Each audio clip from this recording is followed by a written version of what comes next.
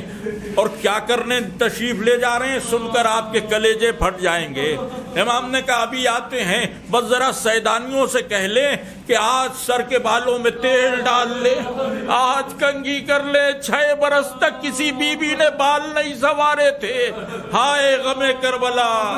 سید سجاد 6 برس مسلسل آنکھوں سے صرف آنسو بہاتے رہے. واہ حسینہ واہ مظلومہ، علی لعنت اللہ وعلی القوم الظالمین. سیعلم الذین ظلموا ای منقلب ینقلبون. انا للہ